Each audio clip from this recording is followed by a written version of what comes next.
मैंने देखा है कि यहाँ ज़्यादातर लोग शिव की भक्ति करते हैं, पर मैं अमेरिका के साउथ मिसिसिपी से आई हूँ और योग मेरे लिए नया है। मैंने 3 महीने पहले ही इसे शुरू किया है। मेरे मन में आपके लिए बहुत श्रद्धा है क्योंकि मैंने इसे अनुभव किया है, पर मुझे शिव के लिए भक्ति महसूस नहीं होती। मुझे पता है कि हम मंत्रों का उच्चारण करते हैं, पर क्या आध्यात्मिक मार्ग पर आगे बढ़ने के लिए उनके प्रति भक्ति होना जरूरी है? Shiva doesn't need your devotion.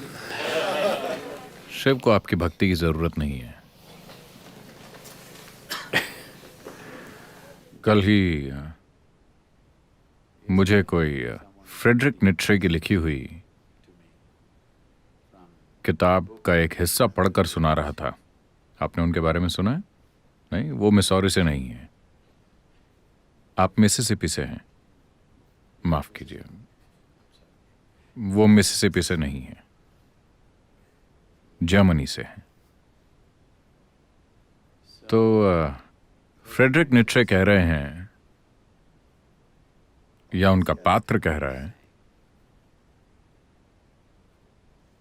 सूरज उगने का आनंद सिर्फ इसलिए ले पाता है क्योंकि प्रकाश को ग्रहण करने के लिए इतने सारे लोग मौजूद हैं।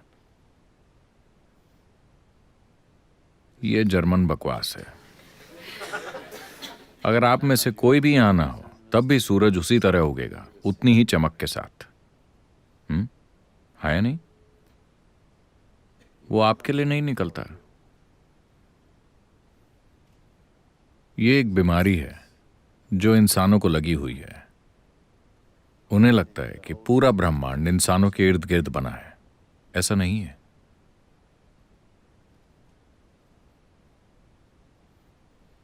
यहां जो है वो इंसान नहीं है।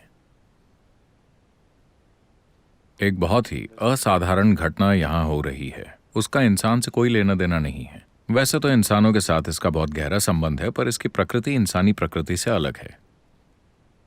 तो शिव को आपकी भक्ति की जरूरत नहीं है। बात इतनी सी है कि अगर आपके दिल में भक्ति हो, पहले यह देखते हैं कि भक्ति क्या है। एक स्तर पर भक्ति का मतलब है आपके दिल की एक तरह की मिठास। यह किसी भी इंसान के लिए होने का सबसे अच्छा तरीका है।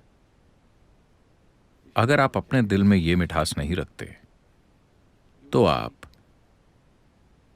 जिंदगी आपके साथ चीजें करेगी और आपके अंदर करवाहट आ जाएगी। ऐसा मत सोचिए कि आप खुद को अलग कर सकते हैं। आप घर बना सकते हैं, आप परिवार बना सकते हैं, आप बहुत बड़ा बैंक बैलेंस बना सकते हैं, आप मिसिसिपी में पैदा हो सकते हैं, लेकिन आप अलग होकर नहीं रह सकते। खुद को अलग कर लेना कुछ देर तक ही काम करता है। उसके बाद किसी न किसी तरह जिंदगी आपको पकड़ लेगी। अगर आपके दिल में मिठास नहीं है तो आप कड़वाहट से भर जाएंगे, चिड़े हुए रहेंगे। ऐसा मानवता के एक बड़े हिस्से के साथ हुआ है। तो एक स्तर पर भक्ति का मतलब है आपके दिल में हमेशा बसने वाली मिठास। ऐसी मिठास जिसे किसी बाहरी मदद की जरूरत नहीं है। मान लीजिए कि आपको किसी से प्यार हो जाता है। कैसा मिसिसिपी में होता है? मान लीजिए आपको किसी से प्यार हो जाता है। आपका दिल मिठास से भर जाता है, पर यह कब तक टिकेगा इसकी कोई गारंटी नहीं है। उसी प्यार की वजह से आपका दिल बहुत ज्यादा कड़वाहट से भी भर सकता है कि नहीं? हम नहीं चाहते कि ऐसा हो, पर ऐसा हो सकता है। परिस्थितियों के कारण, या बीमारी के कारण, या मौत के कारण, या कुछ खोने के कारण। बहुत से कारण हैं, या सिर्फ बोरियत की वजह से। वो इंसान जो आपको बहुत ही रोमांच से भरा और बढ़िया लगता था, कुछ साल बाद आप उसे देखते हैं। क्या मैंने ही ये गलती की है? आपको यकीन नहीं होता। बहुत सी चीजें हो सकती हैं। तो भक्ति आपके दिल में हमेशा बसने वाली मिठास है, ये किसी पर निर्भर नहीं करती। तो क्या मुझे शिव की भक्ति करनी चाहिए? उन्हें इससे कोई फर्क नहीं पड़ता। लेकिन अगर आप एक भक्त हैं, भक्ति एक दूसरी तरह की बुद्धि है जो साधारण तर्क की समझ में नहीं आती। मौलिक स्तर की बुद्धि का स्वभाव यह है कि अगर आप किसी चीज को जानना चाहते हैं तो हमें उसकी काट छांट करनी होगी। हाँ? अगर आपकी किसी में दिलचस्पी है तो उनकी काट छांट कर दीजिए। खैर, आप ऐसा शारीरिक रूप से नहीं करते क्योंकि कानून इसकी इजाजत नहीं देता, लेकिन आप मानसिक रूप से उनकी काट छांट कर देते हैं, है कि नहीं? आप मानसिक रूप से उनकी काट छांट करते हैं और फिर अपनी सहूलियत से एक निष्कर्ष निकालते हैं। सच्चाई नहीं, बस अपनी सहूलियत से निकाला हुआ निष्कर्ष। और एक दिन जब वो निष्कर्ष ढह जाता है तो आप में कड़वाहट पैदा हो जाती है। तार्किक बुद्धि का स्वभाव यही है, चीजों को अलग अलग करना। चीजों को अलग करके आप उस चीज का उपयोग समझ सकते हैं। अगर मैं इस इंसान का विश्लेषण करता हूं तो मैं जान जाऊंगा कि इनका उपयोग कैसे करना है, लेकिन मैं उन्हें नहीं जान पाऊंगा। जब मैं पूरी तरह से उन्हें अपना एक हिस्सा बना लूं, सिर्फ तभी मैं उन्हें जान पाऊंगा, और कोई रास्ता नहीं है।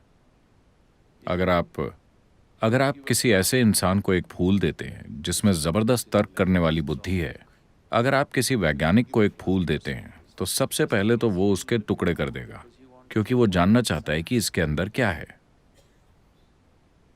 एक कवि फूल के बारे में गाने गाएगा, वो नहीं जानता कि इसके अंदर क्या है, उसे फर्क भी नहीं पड़ता कि अंदर क्या है, पर फूल उसे खुशी देता है।